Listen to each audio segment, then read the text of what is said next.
सियासत दलदल का दरिया है जिसमें धंसते ही जाना है या फिर धंसते धंसते निकल जाना है। राजस्थान की सियासत एक तरफ और बाड़मेर की सियासत एक तरफ।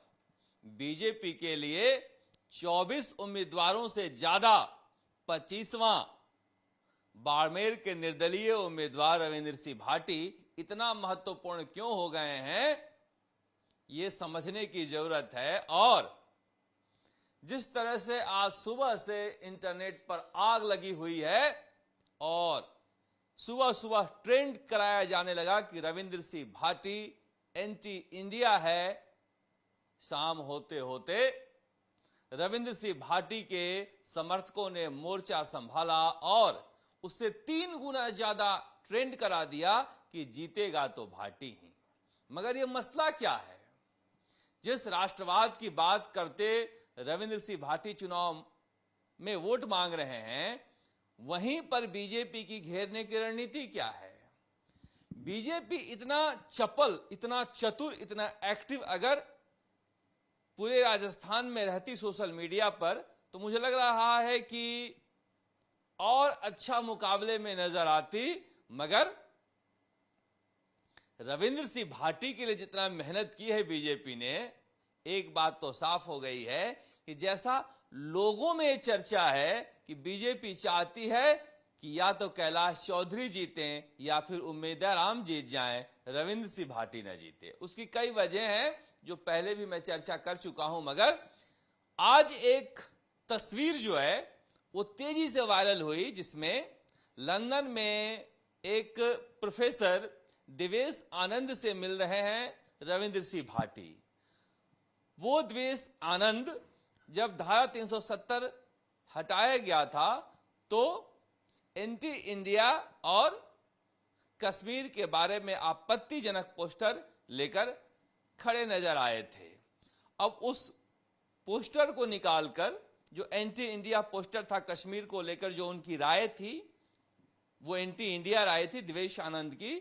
और देवेश आनंद जब मिल रहे थे रविंद्र सिंह भाटी से लंदन में, या रविंद्र सिंह भाटी मिल रहे थे देवेश आनंद से लंदन में, दोनों तस्वीरों को एक साथ जोड़कर रखा गया कि क्या रविंद्र सिंह भाटी देशद्रोही से मुलाकात कर रहे हैं।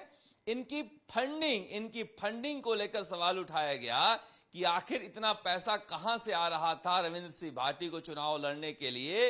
ये विदेशी ताकतें जो भारत को तोड़ना चाहती है, वो सरहदी इलाके में एक एंटी इंडिया यानी भारत के खिलाफ नेता को खड़ा करना चाहती है। शिव में उसी ने विधायक बनाया और एंटी इंडिया लोग ही जैसलमेर बाड़मेर में रविंद्र सिंह भाटी को सांसद बनाना चाह रहे हैं। और जिस तरह से इमोशनल कहें भावनात्मक चीजें इंटरनेट पर लिखी जाने लगी कि रविंद्र सिंह भाटी तुम्हें देशभक्त समझकर हमने समर्थन देने का तय किया था, मगर तुम तो गद्दार निकले।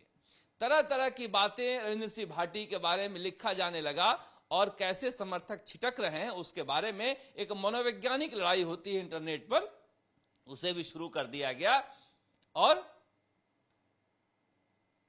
ट्विटर पर भी ट्रेंड होने लगे एंटी इंडिया रविंद्र भाटी। मगर दोपहर के बाद रविंद्र सिंह भाटी के समर्थकों ने मोर्चा संभाला और वहां से सफाई भी दी गई कि लंदन गए थे वो, और वहां पर जिस कॉन्फ्रेंस में गए थे दर्जनों प्रोफेसर थे और दर्जनों प्रोफेसर सरहदी इलाकों के विकास से लेकर इंडिया को लेकर बातचीत कर रहे थे। रविंद्र सिंह भाटी को वहां पर आमंत्रित किया गया था। बहुत सारे भारत के दूसरे राजनीतिक पार्टियों के लोग भी थे जो मुलाकात कर रहे थे।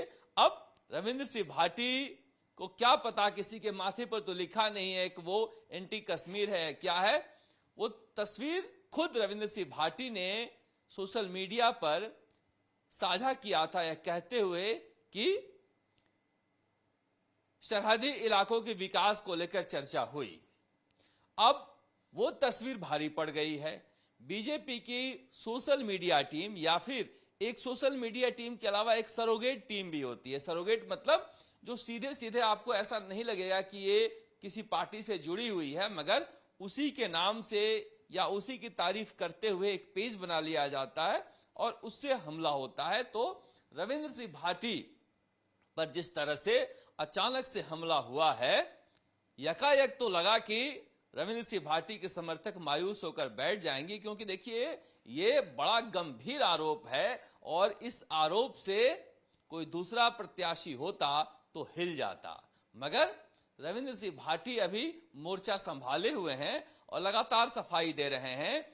चुनाव के दौरान इस तरह के आरोप लगने से या लगाए जाने से बहुत ज्यादा फर्क पड़ता नहीं, क्योंकि जनता में एक मानसिकता होती है कि देखो चुनाव के समय कीचड़ उछाला जा रहा है। मगर बीजेपी ने जिस तरह से साहस दिखाया है या फिर पुरानी चीजों को लेकर आए हैं, ये बता रहा है कि रविंद्र सिंह भाटी का चुनाव हारना बीजेपी के लिए कितना महत्वपूर्ण है। क्योंकि देखो माना जा रहा है और आरएसएस के लोग भी ऐसा मान रहे हैं कि उस सरहदी इलाके में जिस तरह से प्रयोग किया था आरएसएस ने या हिंदू संगठनों ने हिंदू वोटों की एकता को लेकर, वो रविंद्र सिंह भाटी के वजह से बिखर गया है और उन्होंने एक लंबा जो काम किया था वो बर्बादी के कगार पे है। वो चाह रहे हैं कि कैलाश चौधरी के तरफ जो राष्ट्रभक्त वोटर हैं, जिसे बीजेपी राष्ट्रभक्त कहती है, या फिर जो हिंदुत्व के वोटर हैं, वो कैलाश चौधरी के साथ जुड़ें। जब कैलाश चौधरी जीतते हुए दिखाई देंगे तो जो जाट वोट बैंक है उम्मेदाराम के साथ, वो भी कैलाश चौधरी के साथ जुड़ सकता है रविंद्र सिंह भाटी को हराने के लिए। मगर ये सारा कॉम्बिनेशन है। अभी मुझे लग रहा है कि बहुत सारी लड़ाइयां लड़ी जानी है, मगर जिस तरह से बाड़मेर की राजनीति में, जैसलमेर की राजनीति में कीचड़ उछलना शुरू हो गया है, यकीन मानिए आगे आने वाले दिनों में इस तरह के कई मसले आपको दिखाई देंगे और बीजेपी इस सीट को जीतने के लिए कितना जी जान से लगी हुई है कि अब उसी इलाके से सटे हुए इलाकों में भीनमाल में 21 अप्रैल को प्रधानमंत्री फिर से आ रहे हैं और कहा जा रहा है कि प्रपोजल भेजा गया है कि 21 अप्रैल को एक सभा जैसलमेर में भी प्रधानमंत्री नरेंद्र मोदी का करा दिया जाए, ताकि माहौल जो बाड़मेर की सभा के बाद बना था वो बना रहे। क्योंकि रविंद्र सिंह भाटी के सभा में या फिर उनके राजनीतिक रैलियों में भीड़ कम नहीं हुई है। उम्मेदाराम बेनीवाल भी बराबर का टक्कर दे रहे हैं और वो भी कोशिश कर रहे हैं कि जब सिर दिखाकर ही ताकत